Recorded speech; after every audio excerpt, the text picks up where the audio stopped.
दोस्तों, आज हम पीएमसी फ़िनकॉर्प लिमिटेड कंपनी के बारे में बात करने वाले हैं, क्योंकि इस कंपनी से अपडेट निकल कर आ रही है।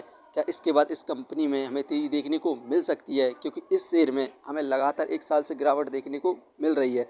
साथ में ही हम इस कंपनी को फाइनेंशियली और फंडामेंटली देखेंगे। इस समय हमें इस कंपनी में बाय, सेल, होल्ड क्या करना चाहिए और इस कंपनी का स्ट्रॉन्ग सपोर्टिंग रेसिस्टेंस क्या होगा, ताकि न्यू इन्वेस्टर्स अच्छा खासा प्रॉफिट गेन कर सके। तो आइए वीडियो को स्टार्ट करते हैं। दोस्तों, पीएमसी फ़िनकॉर्प लिमिटेड कंपनी के वर्क प्रोफाइल की बात करें तो ये एक नॉन बैंकिंग फाइनेंशियल कंपनी है, जो बहुत सारे तरीक़ों से फाइनेंशियल सर्विस प्रोवाइड करती है, जैसे पर्सनल फाइनेंस, डेब्ट सिंडिकेशन, प्राइवेट प्लेसमेंट, और साथ में ये कंपनी इन्वेस्टमेंट करती है स्टॉक मार्केट में, और ये कंपनी इस समय बॉम्बे स्टॉक एक्सचेंज में लिस्टेड है।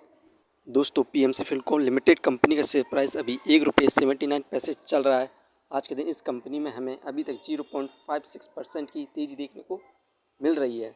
वहीं पर 1 साल में इस कंपनी के द्वारा हमें -52.41% के नेगेटिव रिटर्न्स देखने को मिले हैं। यदि इस कंपनी में किसी ने 1 साल पहले 10,000 रुपये इन्वेस्ट किए होंगे तो उसने अपने 5,000 रुपये को लॉस कर लिया होगा। अब सिर्फ उसके 5,000 रुपये के करीब बचे होंगे। वहीं पर बात करें 5 साल में, तो इस कंपनी के द्वारा हमें ज़बरदस्त रिटर्न देखने को मिले 493.33% के। 5 साल पहले इस कंपनी का शेयर प्राइस मात्र 30 पैसे था, वहीं पर हाईएस्ट 9 रुपये को क्रॉस किया था। इस कंपनी का स्ट्रॉन्ग सपोर्टिंग रेसिस्टेंस ₹1.32 है। इस कंपनी में हमें अभी और ज़्यादा गिरावट देखने की संभावना है, और इस कंपनी का शेयर प्राइस लोवेस्ट ₹1.32 पर जाएगा। उसके बाद इस कंपनी में हमें रॉकेट की तरह शेयर भागता हुआ दिखाई देगा। इसलिए आप अभी इन्वेस्टमेंट ना करें, अभी इस शेयर में गिरावट और होगी।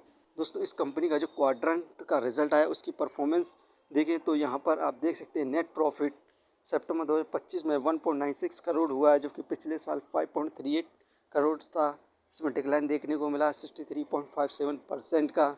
नेट रेवेन्यू 4.82 करोड़ है, पिछले साल 6.94 करोड़ था। डिक्लाइन देखने को मिला -30.55% का। ऑपरेटिंग प्रॉफिट 3.30 करोड़ है, जबकि पिछले साल इस कंपनी का ऑपरेटिंग प्रॉफिट 6.31 करोड़ था। डिक्लाइन देखने को मिला 47.70% का। इस कंपनी का जो क्वाड्रेंट का रिजल्ट आया उसकी परफॉर्मेंस बेटर नहीं हुई है। इसी वजह से क्वाड्रेंट के बाद भी हमें इस कंपनी में लगातार गिरावट देखने को मिल रही है। इस कंपनी में अभी हमें और ज़्यादा गिरावट देखने को मिलेगी।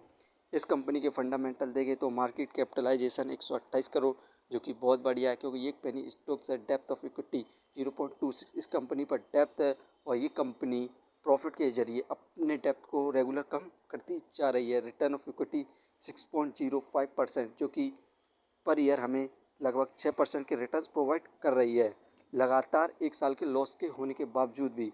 अर्निंग पर से 0.15, जो कि ठीक है। डिविडेंड 0.56%, ये कंपनी हमें डिविडेंड भी प्रोवाइड करती है, लेकिन इस समय 1 साल से ये कंपनी लॉस कर रही है। यही कारण है कि इस कंपनी के द्वारा हमें डिविडेंड देखने को नहीं मिला है। बुक वैल्यू 2.48, ये शेयर हमें इस समय बुक वैल्यू से बहुत ज़्यादा सस्ते दामों पर मिल रहा है। Face value 1। दोस्तों, इस कंपनी के फंडामेंटल फ़िलहाल बहुत बढ़िया है, लेकिन इस कंपनी पर डेप्थ है। इससे हम फाइनेंशियली देखें तो क्वार्टरली बेसिस पर सितंबर 2024 में 5 करोड़ प्रॉफिट गेन किया, दिसंबर में 4 करोड़ प्रॉफिट गेन किया, मार्च में 85 लाख का प्रॉफिट गेन किया, जून में 4 करोड़ का प्रॉफिट गेन किया। जो सितंबर के क्वार्टर के रिजल्ट आया उसमें इस कंपनी ने 2 करोड़ का प्रॉफिट गेन किया। दोस्तों, ये कंपनी क्वार्टरली प्रॉफिट गेन करती जा रही है, उसके बाद ही हमें इस कंपनी में गिरावट देखने को मिल रही है। दोस्तों, ये कंपनी फाइनेंशियली और फंडामेंटली बहुत बढ़िया है, इसके बाद भी हमें 1 साल से इस कंपनी में गिरावट देखने को मिल रही है, क्योंकि इस कंपनी से जो प्रोमोटर थे उन्होंने शेयर को सेल कर दिया था, लेकिन अब उन्होंने इसमें अपनी होल्डिंग को इंक्रीज़ किया है। इसीलिए इस कंपनी में हमें आगे तेज़ी देखने को मिल सकती है।